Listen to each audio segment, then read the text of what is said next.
Hello everyone, Shri भगवान दास तोदी महाविद्यालय के यूट्यूब प्लेटफॉर्म पर आप सभी का स्वागत है।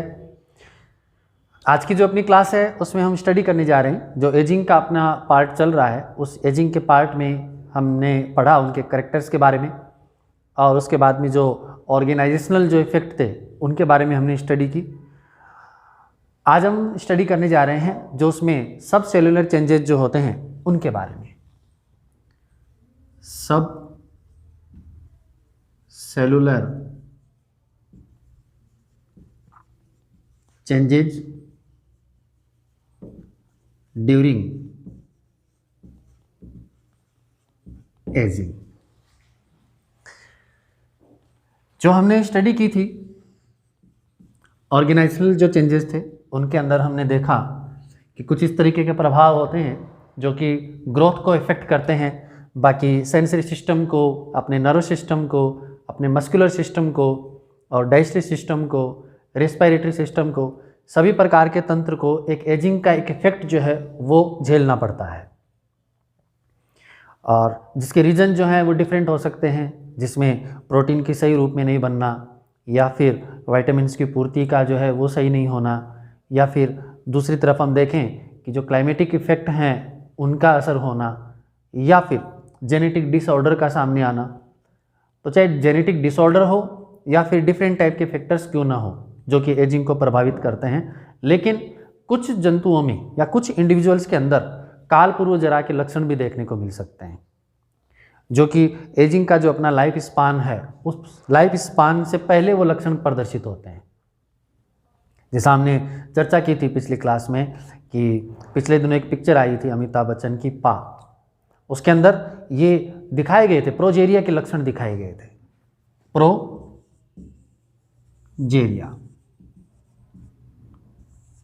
काल पूर्व जरा जिसको हम कहें, ये इस तरीके का लक्षण है जिसमें ऐसा देखा जाए कि अगर हम भारत की बात करें तो लगभग 40 से 80 लाख लोगों में से एक के अंदर ये लक्षण देखने को मिल सकता है। 40 से 80 लाख में से एक मनुष्य के अंदर ये लक्षण देखने को मिल सकता है, जिसको हम कहते हैं प्रोजेरिया। इसमें क्या होता है कि जो बच्चे होते हैं उनकी जब ग्रोथ होती है तो एक प्रौढ़ावस्था आने के बाद में वो बहुत जल्द जो है एजिंग को प्राप्त कर जाते हैं। उनके अंदर बुढ़ापे के लक्षण जो हैं वो दिखना शुरू हो जाते हैं। उसका रीज़न जो है वो एक तरीके से जेनेटिक डिसऑर्डर के रूप में भी हो सकता है। अमेरिका के अंदर भी ये रोग जो है वो ज़्यादा प्रभावी है। अगर हम बात करें केवल अकेले बिहार की, तो बिहार में ऐसा देखा गया है कि एक ही परिवार के कुल 5 सदस्यों में इस तरीके के प्रोजेरिया के लक्षण भी देखने को मिले हैं।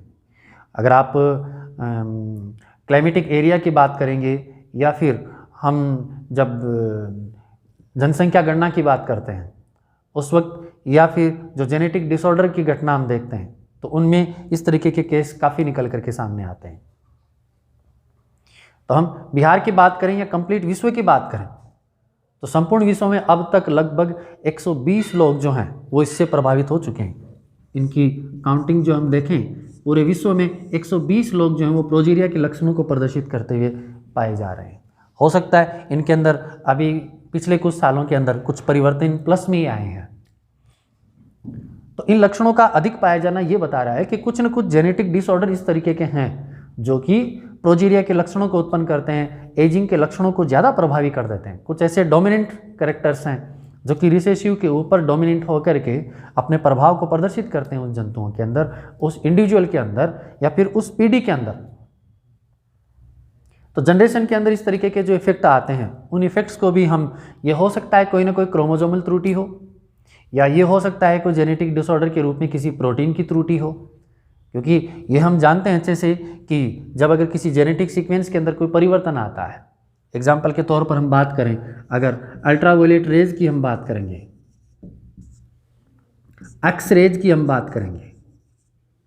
या फिर सोनोग्राफिक वेव्स की हम बात करेंगे, कैट स्कैन की बात करेंगे, हम एमआरआई की बात करेंगे, ये जितने भी चाहे मैग्नेटिक फील्ड हो, जितनी प्रकार की वेव्स हों, रेडिएशन वाले क्षेत्र हों, इन सब के द्वारा जो निकलने वाली जो विकिरण है घातक या फिर लीदल जो जितनी भी वेव्स हैं लीदल वेव्स या फिर रेज जो हैं उनके प्रभाव से भी कुछ इस तरीके के लक्षण हम देख सकते हैं जिनमें डीएनए के अंदर कुछ न कुछ त्रुटि आ गई हो, जिसको हम डीएनए एरर के नाम से जानते हैं।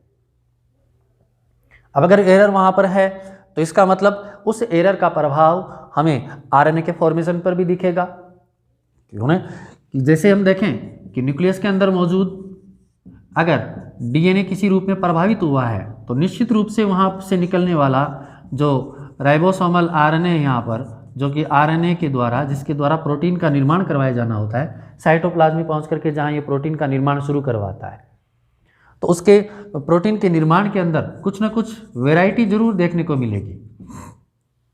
जिसको हम वेरिएशन का नाम देते हैं। कुछ न कुछ इस तरीके की विभिन्नताएं यहाँ पर क्रिएट हो जाती हैं, जो कि हो सकता है इस डीएनए की कंप्लीट सीक्वेंस के अंदर जो ए, टी, सी, जी जितने भी जो अपने न्यूक्लियोटाइड्स हैं उनके अंदर कोई ना कोई परिवर्तन उत्पन्न होने के कारण ये देखी जा सकती है। क्योंकि हम जानते हैं इस चीज़ को कि यहाँ पर अगर किसी रूप में कोई परिवर्तन होगा तो उसका लक्षण आपको किसी न किसी रूप में प्रोटीन के अंदर एक नई वेराइटी के रूप में देखने को मिल सकता है, जिसको हम ये कह सकते हैं कि प्रोटीन का ये क्या है, मॉडिफाइड रूप है,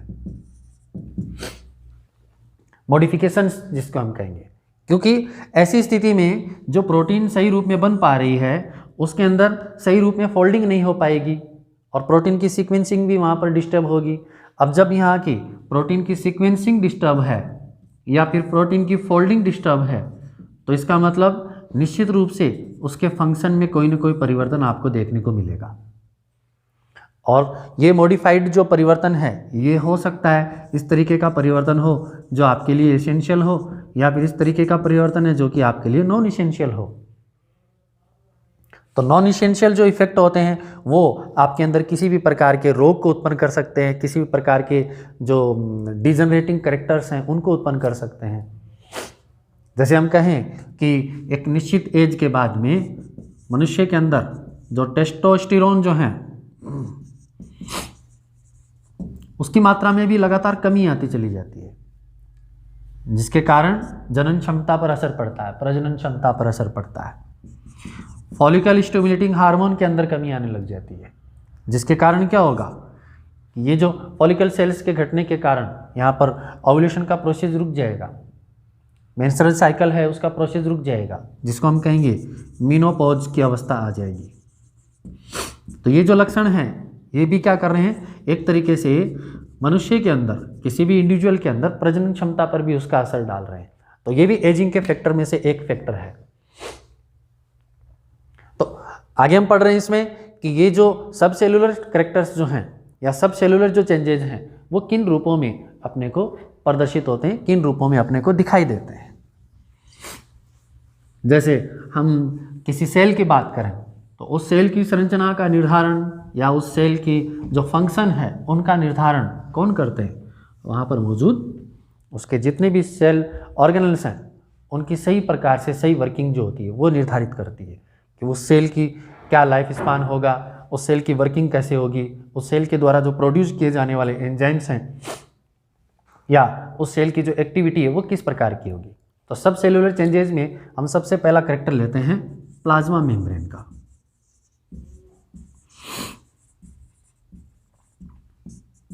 प्लाज्मा मेम्ब्रेन, कोशिका झिल्ली को जिसको हम कहते हैं।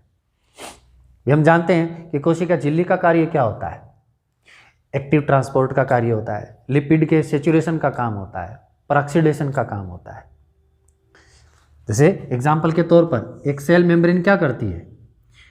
और इसकी अगर आउटसाइड में किसी भी रूप में कोई मटेरियल है, वो लिक्विड रूप में है या सॉलिड फॉर्म में है, उसको उस कोशिका झिल्ली के द्वारा अंदर तक पहुंचाने का कार्य होता है। अब यहाँ पर एक एजिंग इफेक्ट के साथ हम देखेंगे एक निश्चित एज के बाद में इस इफेक्ट के अंदर कहीं ना कहीं कमी आएगी। उसका रीज़न क्या हो सकता है, हम ये कहेंगे कि जो एक्टिव ट्रांसपोर्ट की जो क्रिया है उस पर असर होगा, मतलब इसमें कमी आएगी। अब जब कोशिका में एक्टिव ट्रांसपोर्ट में कमी आती है, पैसिव ट्रांसपोर्ट में कमी आती है, इसका मतलब ट्रांसपोर्टेशन में जो कमी आ रही है उसका असर निश्चित रूप से उस कोशिका की ग्रोथ पर देखने को मिलेगा, उसके फंक्शन पर देखने को मिलेगा, उसका फंक्शन प्रभावित होगा। और अगर हम ये कहें कि यहाँ पर इस ट्रांसपोर्टेशन में कहीं ना कहीं कमी आ रही है, तो कहीं ना कहीं ये रिलेट करती है, कोरिलेट करती है किस चीज़ से, लिपिड के सैचुरेशन पॉइंट से भी। यहाँ पर क्या होगा, इनके संतृप्तिकरण में भी कमी आएगी,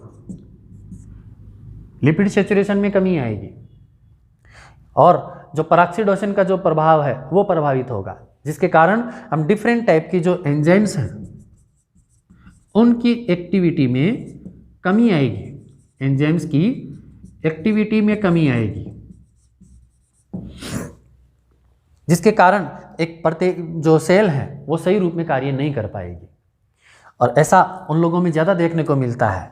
प्लाज्मा मेम्ब्रेन पर इफेक्ट ज़्यादा लोगों में देखने को मिलता है जो लगातार एल्कोहल या डिफरेंट टाइप के जो ड्रग्स वगैरह हैं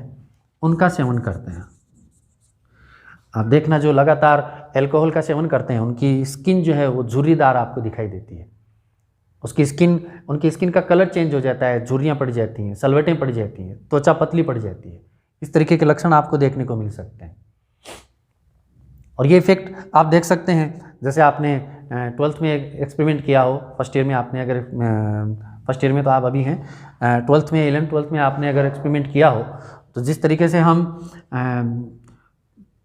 सेल तैयार करते हैं, परमानेंट जो स्लाइड बनाते हैं, एक तो हम बनाते हैं टेम्परेरी स्लाइड्स और दूसरी होती है परमानेंट स्लाइड्स। दो प्रकार के सेल्स तैयार करते हैं हम लैब में। आप टेम्परेरी स्लाइड जब तैयार करेंगे तो आपको उसको जो भी आपने सेक्शन काटा है, थिन सेक्शन काटा है, या फिर आपने कोई भी विसरल कोई पार्ट लिया है उसको आपने अभिरंजित किया और उसके बाद में ग्लिसरीन डाल करके आपने कवर स्लिप लगा दी। लेकिन अगर आपको परमानेंट स्लाइड बनाना है, आपको लंबे समय के लिए आपको इसको यूज़ में लेना है, जो हम लेबोरेटरीज में यूज़ करते आते हैं या फिर बनाते हैं, प्रिपेयर करते हैं, तो उसके अंदर हम क्या करेंगे, स्टेनिंग के तरीके के साथ साथ हम उसको एल्कोहल से वॉश करते हैं। और एल्कोहल से वॉश करते हैं उसमें आपने देखा होगा हम 50% एल्कोहल काम में लेते हैं, फिर 70%, फिर 90%, फिर 100% और फिर जाइलिन का काम इस्तेमाल करते हैं हम। 30% से भी इस्तेमाल शुरू करते हैं इसमें। तो ये स्टेप बाय स्टेप हम इसलिए दे रहे हैं कि जिससे कि हम एल्कोहल का इस्तेमाल कर रहे हैं, इसका मतलब कोशिका से जल का बाहर निकलना, क्योंकि जल जहाँ रहेगा उस कोशिका के डैमेज होने की संभावना उतनी रहेगी, वो जल्दी खराब होने की संभावना उतनी रहेगी। तो यहाँ पर एल्कोहल की इस्तेमाल के साथ जो लगातार हम 30%, 50%, जिससे कि एक साथ उस कोशिका का जल बाहर नहीं निकले। अगर वो निकलेगा तो इसका मतलब एक साथ बाहर निकलेगा तो हम ये कहेंगे कोशिका श्रिंक हो जाएगी। तो कोशिकाओं के श्रिंक होने के कारण ही अपने को झुर्रीदार होना, त्वचा में सलवटें पड़ना, इस तरीके के कैरेक्टर अपने को देखने को मिल सकते हैं। तो प्लाज्मा मेम्ब्रेन में ड्रग्स या फिर जो एल्कोहलिक पदार्थ हैं इनका इस्तेमाल जहाँ किया जाता है, उन लोगों के अंदर इस प्लाज्मा मेम्ब्रेन में ट्रांसपोर्ट का इफेक्ट जो है वो ज़्यादा प्रदर्शित होता है, अधिक से अधिकतम देखने को मिलता है। दूसरा जो लक्षण है इसमें प्लाज्मा मेम्ब्रेन के अलावा उसकी हम बात करें तो वो है अपने कोशिका के अंदर मौजूद न्यूक्लियस। केंद्रक जो है वो किस तरीके से एजिंग के प्रभाव से प्रभावित होता है। सेकंड पॉइंट है इसमें न्यूक्लियस, केंद्रक किस तरीके से प्रभावित होता है। एजिंग के इफेक्ट के साथ जब कोशिका की क्रियाविधि प्रभावित होती है, क्योंकि जो जितने भी हम चेंजेस पढ़ रहे हैं ये हैं सब सेलुलर चेंजेज, तो जहाँ कोशिका तथा कोशिका से जुड़ी हुई जितनी भी एक्टिविटीज़ होती हैं उन सब के बारे में या जो प्रभावित होती हैं उनका प्रभाव हम पढ़ रहे हैं इसमें। तो न्यूक्लियस में क्या होगा कि जो रेशियो है न्यूक्लियस का और साइटोप्लाज्म का, उसमें धीरे धीरे फिर कमी आएगी, और उसकी कमी का प्रभाव आपको क्रोमेटिन्स पर भी देखने को मिलेगा, क्रोमेटिन्स पर भी आपको देखने को मिलेगा, प्लस आपको न्यूक्लियर जो पिक्नोसिस की जो घटना है वो आपको ज़्यादा देखने को मिलेगी, जिसमें केंद्रक का अपघटन होना शुरू हो जाता है। तो ऐसी कंडीशन में जहाँ केंद्रक का अपघटन हो, न्यूक्लियर पिक्नोसिस की संभावना ज़्यादातर हो, न्यूक्लियर पिक्नोसिस की संभावना हो, तो वहाँ पर न्यूक्लियस और साइटोप्लाज्म का जो एक रेशियो है वो बिगड़ जाता है, जिसके कारण न्यूक्लियस सही रूप में क्रियाशील नहीं रह पाता। नेक्स्ट जो अपन कैरेक्टर पढ़ रहे हैं इसमें वो है माइटोकॉन्ड्रिया का।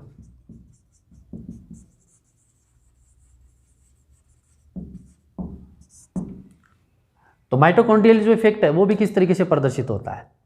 हम देखते हैं कि लगातार जैसे जैसे उम्र बढ़ती जाती है वैसे वैसे कोशिकाओं में शिथिलता आती चली जाती है,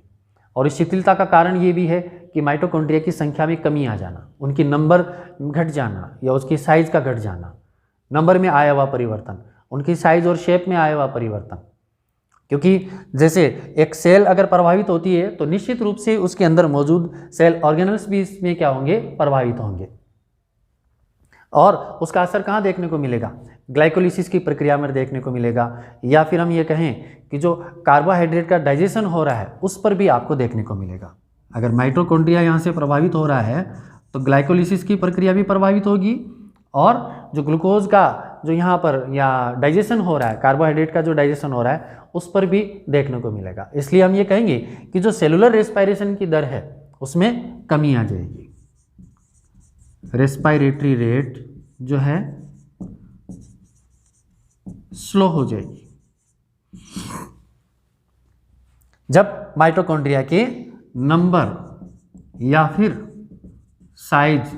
या शेप में कोई परिवर्तन आया हो।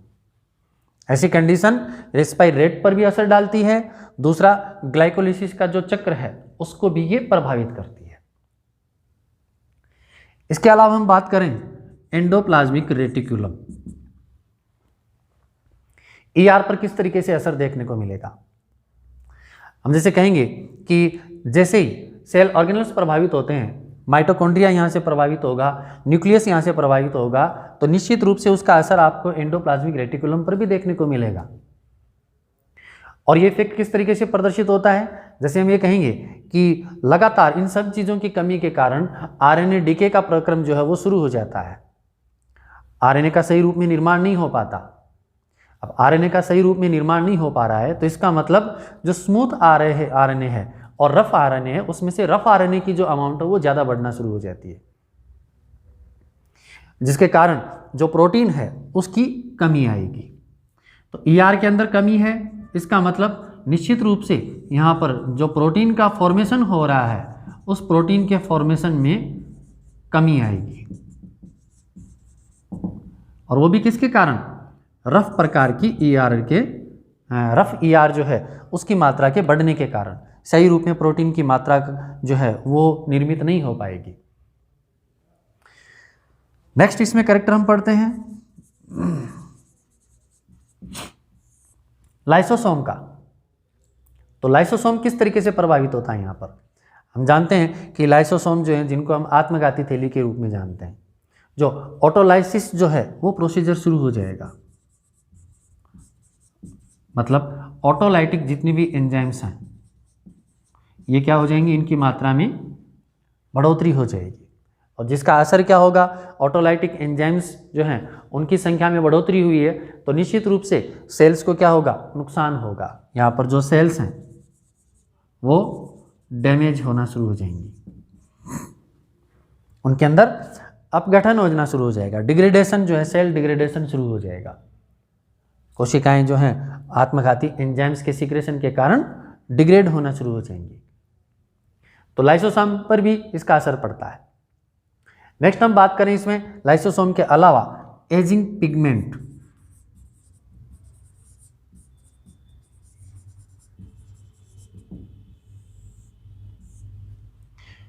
एजिंग पिगमेंट के रूप में जैसे लगातार एजिंग के कैरेक्टर अपने को दिखाई दे रहे हैं। अगर यहाँ पर न्यूक्लियस प्रभावित हो रहा है, साइटोप्लाज्म में कमी आ रही है, कोशिका के अंदर जल की कमी हो रही है, लाइसोसोम की अमाउंट बढ़ रही है, माइटोकॉन्ड्रिया की संख्या जो है उसमें कमी आ रही है, रेस्पिरेटरी रेट जो है वो स्लो हो रही है, तो ऐसी कंडीशन में एक विशिष्ट प्रकार का लिपिड होता है जिसको हम लाइपोफस्किन नाम देते हैं।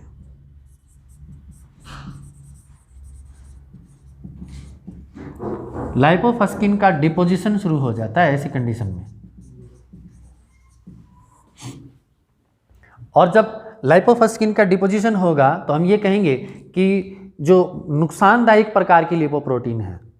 और ये जो डिपोजिशन हो रहा है इसका मतलब एक नुकसानदायक रूप में टॉक्सिक मटेरियल का जमाव हो रहा है यहाँ पर, जिसके कारण सेल जो हैं वो लगातार मृत्यु की तरफ बढ़ती चली जाती है। इनकी एक निश्चित जो ग्रोथ होने वाली थी वो ग्रोथ रुक गई, और ग्रोथ रुकने के साथ साथ जो कोशिका की क्रियाविधि थी उसके ऊपर भी असर पड़ा है, क्योंकि कॉमन जो एक्टिविटी होती है एक सेल की उसके ऊपर असर पड़ता है। तो निश्चित रूप से जब यहाँ पर टॉक्सिक मटेरियल का जमाव होगा तो उसका असर भी आपको कोशिकाओं के अंदर देखने को मिलेगा। नेक्स्ट जो इसमें पॉइंट है वो है सॉल्युबल प्रोटीन सिस्टम पर। सॉल्युबल प्रोटीन सिस्टम, जो कोशिकाओं के अंदर घुलनशील प्रोटीन होती हैं जो कि डिफरेंट एक्टिविटी में पार्ट करती हैं, उनके अंदर फिर धीरे धीरे क्या होगी, कमी हो जाएगी। और उसका असर किस पर पड़ेगा, क्योंकि हम जानते हैं कि जितने भी प्रकार के एंजाइम्स होते हैं हमारे शरीर के अंदर, उनकी नेचर कैसी होती है, प्रोटीनियस होती है। तो जो सॉल्युबल प्रोटीन के रूप में, प्रोटीन सिस्टम के रूप में अपने शरीर के अंदर या अपनी कोशिकाओं के अंदर एंजाइम्स मौजूद हैं, इन एंजाइम्स के अंदर अगर कमी होगी तो निश्चित रूप से उस कोशिका से जुड़े हुए जो डाइजेशन से रिलेटेड पार्ट हैं या फिर जो दूसरी एक्टिविटीज़ हैं जिनके लिए ये एंजाइम्स रिस्पॉन्सिबल हैं, तो उन सब पर असर पड़ेगा। और अगर इनके अंदर कमी आएगी तो ये सभी पार्ट क्या करेंगे, उस कोशिका को डेथ जोन की तरफ ले जाना शुरू कर देंगे, जिसके कारण वो कोशिकाएं और उन कोशिकाओं के जो समूह हैं वो क्या होते हैं, फिर अकाल मृत्यु का ग्रास बन जाते हैं। और इन्हीं लक्षणों के आधार पर हम ये कहेंगे कि उन जंतुओं के अंदर या उन इंडिविजुअल के अंदर जिनके अंदर ये इफेक्ट अपने को देखने को मिलता है एजिंग का, उस इफेक्ट के कारण ये सारे लक्षण प्रभावित होंगे और इनके प्रभावित होने के कारण पूरा सिस्टम प्रभावित होगा। क्योंकि पूरे सिस्टम के अंदर अगर मान लीजिए आपकी किडनी सही रूप में काम कर रही है, फेफड़े कमज़ोर हो गए हैं, तो रीज़न उसका असर जो है वो आपको किडनी पर भी देखने को मिलेगा, आपके हार्ट पर भी देखने को मिलेगा, ब्रेन पर भी देखने को मिलेगा। क्योंकि पूरे इस इंडिविजुअल के अंदर जो जितने भी ऑर्गन सिस्टम है, वो ऑर्गन सिस्टम जब उसमें से एक कोई ऑर्गन अगर इफेक्ट होता है तो उसका प्रभाव दूसरे ऑर्गन पर भी देखने को मिलता है। यही चीज़ यहाँ पर भी लागू होती है